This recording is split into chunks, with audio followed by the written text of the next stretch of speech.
नमस्कार, मैं हूं पंकज कुमार और आज हेल्थ क्लास में बात करेंगे कि पश्चिमी देशों में कोरोना की रफ्तार एशियन कंट्रीज से ज़्यादा क्यों है। जी हां, पहले हम आपको आंकड़ा दिखाते हैं कि आंकड़े क्या कहते हैं।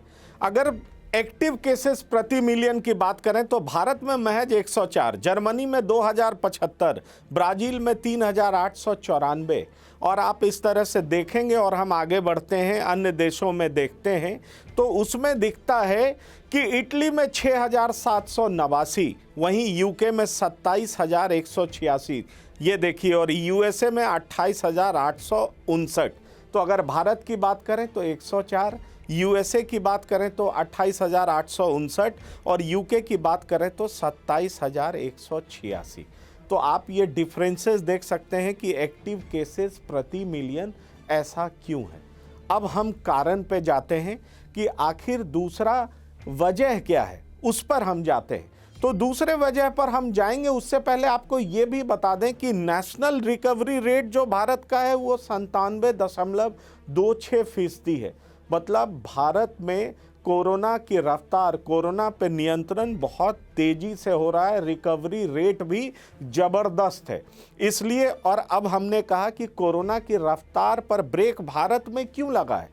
होता क्या है कि शरीर में ऐसा पाया गया है कि जब कोरोना का संक्रमण होता है तो शरीर में क्या होता है, न्यूट्रोफिल इलास्टेज एक प्रोटीन होता है, वो ज़्यादा बढ़ जाता है, उच्च स्तर पर होता है और इसीलिए संक्रमण की रफ्तार बहुत तेज बढ़ जाती है। और इस प्रोटीन को कंट्रोल करने के लिए एक दूसरे प्रोटीन की ज़रूरत होती है जिसको AAT कहते हैं। और ये देखा गया है कि अमेरिका में AAT की कमी या पश्चिमी देशों में AAT की कमी बहुत ज़्यादा होती है एशियन कंट्रीज़ के तुलना में। मतलब जो पश्चिमी देश हैं, यूरोपियन कंट्रीज़ हैं, अमेरिका है, वहाँ पर क्या है, AAT की कमी होती है। और ये छपा कहाँ है, study journal infection genetics and evolution में प्रकाशित हुआ है। वहाँ के 2 साइंटिस्ट ने इस बात की चर्चा की है। उन्होंने अपने शोध में पाया है कि जो वेस्टर्न कंट्रीज़ है वहाँ पर जो प्रोटीन जिस वजह से कोरोना संक्रमण सबसे ज़्यादा होता है, हम ग्राफिक्स के जरिए आपको बताने जा रहे हैं कि वो कमी कहाँ होती है।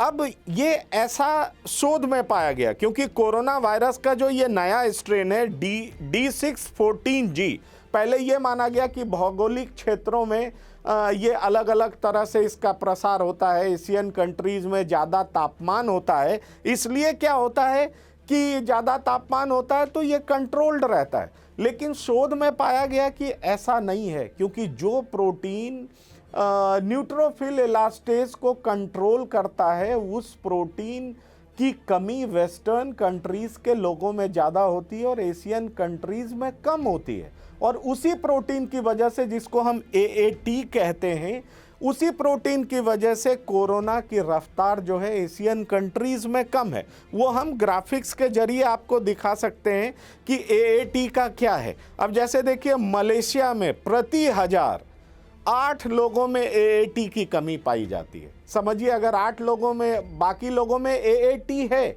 मतलब न्यूट्रोफिल इलास्टेज जिससे कोरोना संक्रमण ज़्यादा हो सकता है, उसको कंट्रोल करने का जो प्रोटीन है AAT, वो एशियन कंट्रीज़ में उसकी कमी बहुत कम होती है। मलेशिया में देखिए प्रति 1000 व्यक्ति महज 8 है, दक्षिण कोरिया में 5.4 है, सिंगापुर में ये 2.5 है। इसी तरह से मैं आपको दिखाऊंगा। वही देखिए यूरोप और अमेरिका की क्या स्थिति है।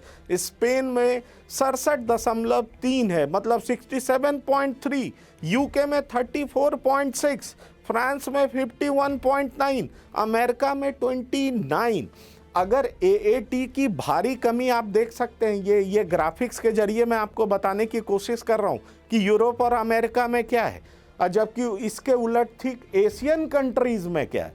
तो जाहिर तौर पर ये जो डिफरेंस है वो ही कोरोना की रफ्तार को कम करने में सहायक होता है, ऐसा एक शोध में पता चला है।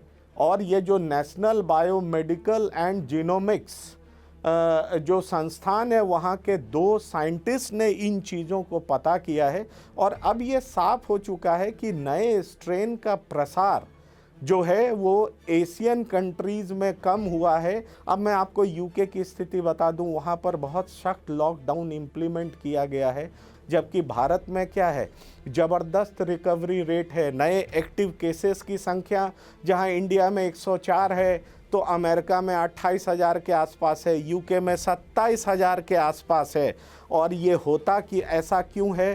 क्योंकि जो AAT की कमी से कोशिकाओं में न्यूट्रोफिल इलास्टेज का स्तर बढ़ जाता है। मैंने आपको पहले भी बताया कि न्यूट्रोफिल इलास्टेज वो प्रोटीन है जिस वजह से संक्रमण, मतलब कोशिका जो है वो पूरी तरह से तैयार होता है, वायरस का इन्फेक्शन ज़्यादा होता है और इन्फेक्टिविटी रेट बहुत ज़्यादा बढ़ जाता है।